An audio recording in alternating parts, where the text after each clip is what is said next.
સુરત સિંગણપુરમાં આગની ઘટના બની. સુરત સિંગણપુર રોડ ઉપર આવેલા એસઆર જીમ અને વિરાસત ફેશનમાં લાગી આગ.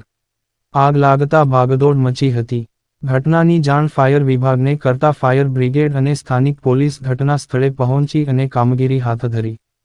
ફાયર વિભાગે પર કાબૂ મેળવ્યો. આ ઘટનામાં કોઈ જાનહાનિ થઈ નથી. શોર્ટ સર્કિટના કારણે આગ લાગવાનું કારણ જાણવા મળ્યું છે.